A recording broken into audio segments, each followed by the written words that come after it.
Alors, aujourd'hui, je vais m'intéresser à l'enfer, aux mondes infernaux, dans l'astral, le bas astral.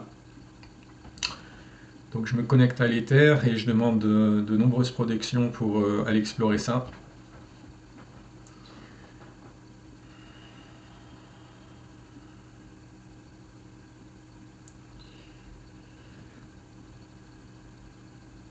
Alors, on me dit déjà que euh, pour l'essentiel, c'est des mondes qui sont créés par l'être humain. Euh, ou en tout cas des êtres conscients qui ont des croyances un peu comme des croyances religieuses, euh, qu'ils soient terrestres ou non terrestres, hein, parce que des religions, des systèmes religieux similaires à ce qu'il y a eu dans l'humanité terrestre, ça existait aussi sur d'autres mondes, et donc ça a été responsable aussi de création par le pouvoir créateur de l'esprit, euh, de choses similaires à ce que nos religions humaines ont pu créer dans l'esprit des êtres humains et donc ont pu créer de toutes pièces dans le bas astral. Donc on me dit que tout ce qui est passé par l'esprit humain en tant qu'imaginaire humain, ça se crée dans le bas astral et ça prend vie et ça se renforce si d'autres personnes ont une croyance similaire. C'est un phénomène d'égrégore en fait, hein, et ces mondes infernaux en fait, c'est l'enfer, l'enfer entre guillemets, c'est une pure création de l'esprit humain. Et ça ne veut pas dire que ça n'existe pas, ça a été créé par l'homme dans le bas astral, par son pouvoir créateur. Donc toutes les descriptions, on me dit toutes les descriptions de l'enfer euh, qu'on peut trouver euh, dans certains films ou certains livres, euh, elles ont une manifestation pour la plupart. Quand elles sont très populaires, elles ont une manifestation qui s'est bien ancrée dans le bas astral et qui a pris une forme de réalité dans le bas astral. On me dit que c'est pas dans le bas astral, c'est pas celui auquel on peut penser, dans lequel on arrive la plupart du temps juste après le décès. Je dis la plupart du temps parce qu'il y a certaines personnes qui arrivent dans ce bas astral infernal immédiatement après le décès parce qu'ils sont déjà convaincus que ça existe. Donc, et puis en plus de ça, ils sont convaincus qu'ils vont y arriver et qu'ils vont y atterrir après la mort. Et ben ça les emmène justement vers cette expérience-là. Et donc là, par exemple, on me montre des représentations de démoniaques, de démons, euh, qui sont réellement entretenus par les égrégores de l'humanité, hein. Ils vivent et ils ont bien une existence dans ces mondes-là. Euh, Là, on me montre, par exemple, un démon qui est en train avec une fourche, qui est en train de faire griller, de faire rôtir euh, un être qui pourrait être un être humain. On ne sait pas trop ce que c'est sur la broche, mais ça tourne autour et c'est en train de rôtir. Mais il y a comme si en fait euh, il n'y a plus de tête, il y a plus de pied, il y a qu'un espèce de corps qui est en train de rôtir sur les flammes. Et pour autant, c'est comme si ce corps était encore capable de ressentir était encore vivant et qu'il sentait la brûlure en permanence.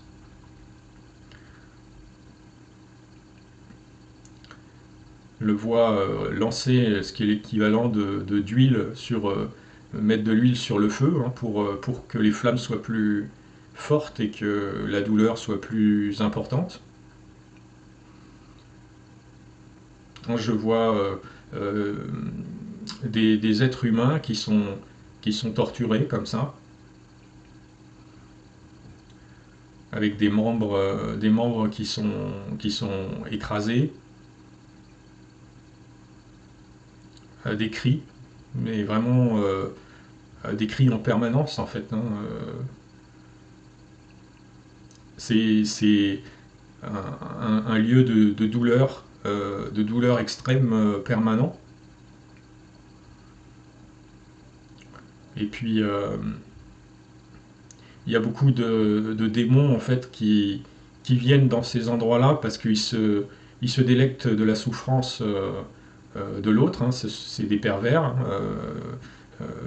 par définition, et donc ils viennent exprès dans ces endroits-là pour non seulement pour voir des êtres souffrir, mais aussi pour les faire souffrir. Et il se gorge en fait de louche, hein, de louche. C'est une énergie qui est liée à la peur et à la souffrance, par exemple d'être humain, mais c'est pas uniquement d'être humain, c'est tout être en général qui est capable de produire cette espèce d'énergie euh, lors de la souffrance et qui, au niveau dans ces mondes-là, est en fait une source de jouissance pour les pervers, hein. Se délectent de ça. Et en fait, plus ils reçoivent cette énergie des victimes qu'ils torturent, et plus ils sont, comment dire, plus ils ont d'existence, en fait. Ça renforce leur existence.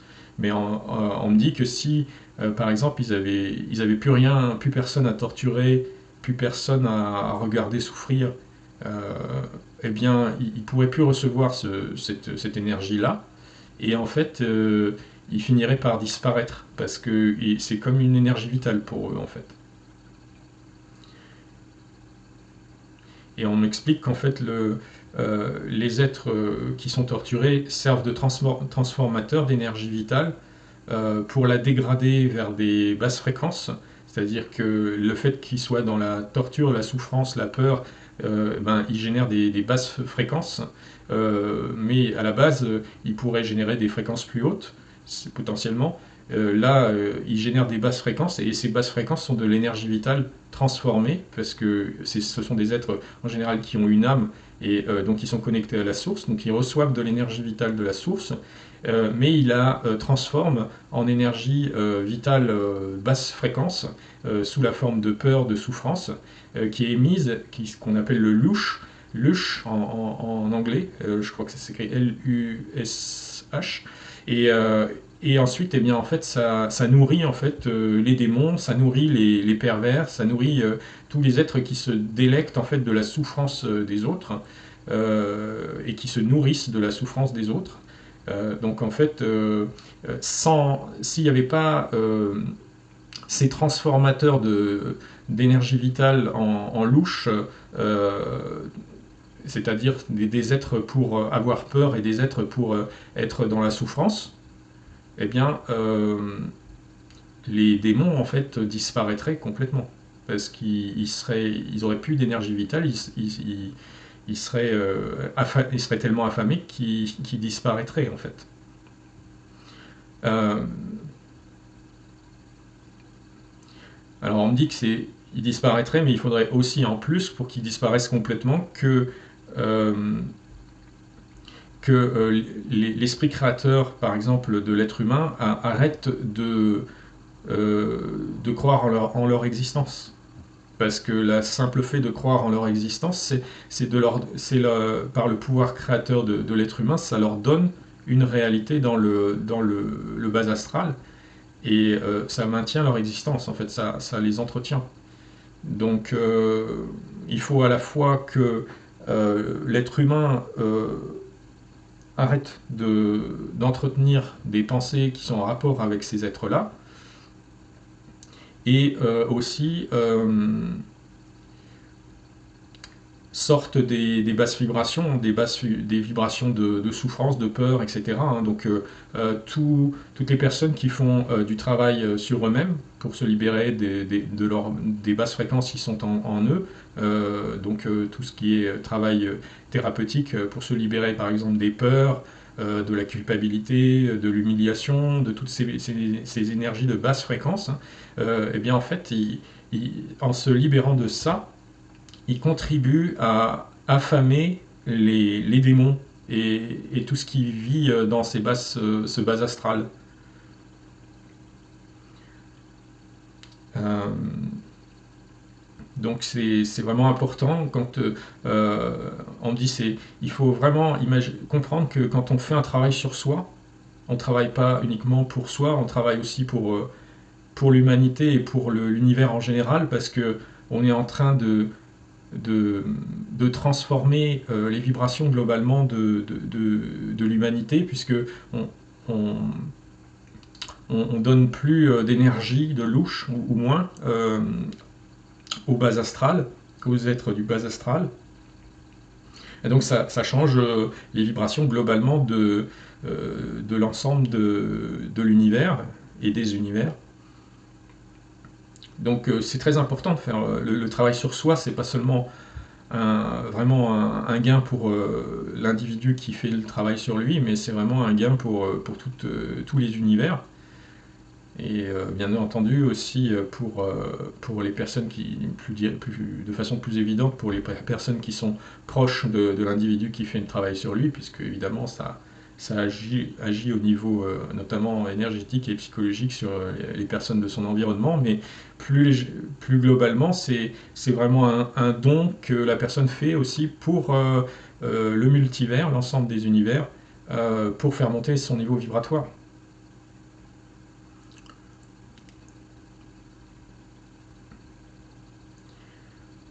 Là, on me parle par exemple de l'adrénochrome. L'adrénochrome, en fait, euh, il y a une composante physique. L'adrénochrome, c'est une substance qui est prélevée dans le sang après avoir en général fait souffrir et violemment des êtres, surtout des enfants. Et ça, en fait, ça a une composante physique et puis ça a une composante éthérique. Dans le bas astral, ça a une composante aussi, une forte composante dans le bas astral qui correspond à du louche. Et donc les êtres qui prennent de l'adrénochrome, en fait, ils prennent pas seulement la substance chimique de l'adrénochrome, mais ils prennent aussi le louche qui va avec. Et donc en fait, ces, ces êtres-là, en général, ce sont des êtres qui sont connectés, pour la plupart, ils sont sous l'influence de démons. Ils ont des entités attachées à eux qui sont démoniaques et qui vont absorber le louche à travers la consommation d'adrénochrome de la personne qui pilote en fait depuis le bas astral. Et ça comprend beaucoup d'êtres humains, notamment dans les milieux hollywoodiens, politiques et les sphères des banquiers, de grands banquiers, PDG d'entreprises, etc. Des gens qui ont déjà de toute façon des moyens financiers assez importants parce que l'adrénochrome c'est quelque chose qui coûte extrêmement cher. Et qui sont quasiment tous sous l'effet d'attachement d'entités. Et ce sont des entités pervers, démoniaques, on va dire, qui cherchent à se nourrir de louche. Et donc, les enfants qui sont torturés, ils se louchent, ils s'engramment dans leur sang, dans leur corps, ces souffrances, ces vibrations de souffrance s'engramment dans leur corps et s'imprègnent dans la substance d'adrénochrome qui est synthétisée à ce moment-là et par leur cerveau. Ce louche, en fait, il va être absorbé ensuite à travers l'adrénochrome par la personne qui le consomme et indirectement l'entité du bas astral qui est attachée à cet être humain va recevoir le louche qui correspond à cette souffrance la plupart du temps d'un ou plusieurs enfants.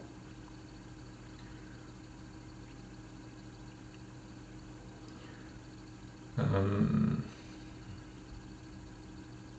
alors on me dit que c'est pas pour autant, c'est pas parce que ces êtres humains ou non humains, parce qu'il y a de tout, qui sont sous l'effet d'attachement d'entité, ça les dédouane pas, ça les disculpe pas de leurs actes sous prétexte qu'ils sont sous influence. Hein. Ils ont quand même leurs responsabilités. Mais effectivement, ils ont quand même une partie des décisions qu'ils prennent, c'est pas. Ils croient que c'est eux-mêmes qui les prennent, mais en fait, c'est les entités, en général, ils en ont plusieurs qui sont attachés à eux, les entités démoniaques qui les pilotent. Quoi. Bon, je demande s'il y a autre chose encore important à dire sur les mondes infernaux, là, le bas astral au niveau des mondes infernaux. Ben, on me dit que avec l'évolution actuelle, notamment sur la Terre, euh, de, des vibrations, la montée vibratoire globale de l'humanité terrestre, qui n'est pas une exception parce que il y a quelque chose de similaire qui se fait sur d'autres mondes de notre univers et des autres univers. Euh, il y a quand même une répercussion et une interaction entre différents mondes qui en sont à un niveau similaire à celui de l'évolution terrestre. Euh, Globalement, il y a quand même un affaiblissement euh, de la force de ces mondes infernaux. Ils disparaissent pas, mais sont moins puissants qu'ils n'ont été. Un pouvoir d'action plus faible, notamment sur les êtres humains terrestres. Mais il ne faut pas les sous-estimer, il faut vraiment comprendre que c'est une guerre spirituelle qui potentiellement elle est sans fin, c'est-à-dire que même s'ils sont atténués, ils peuvent toujours ressurgir et il faut jamais considérer qu'ils ont complètement disparu ou ils sont complètement finis. Ça serait une grave erreur spirituelle de croire ça. Par contre, en gardant un certain niveau de vigilance et en faisant tout pour faire monter les vibrations, à continuer à faire monter les vibrations ambiantes, ben, ils ne font que s'affaiblir en fait dans ce processus-là. Et c'est ce qui se passe actuellement au niveau de l'humanité terrestre, mais plus généralement, comme tout est connecté sur l'ensemble des univers.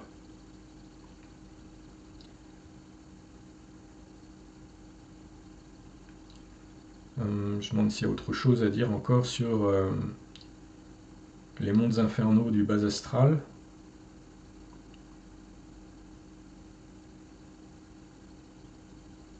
Bon, il n'y a rien d'autre qui me vient, donc arrêtez là.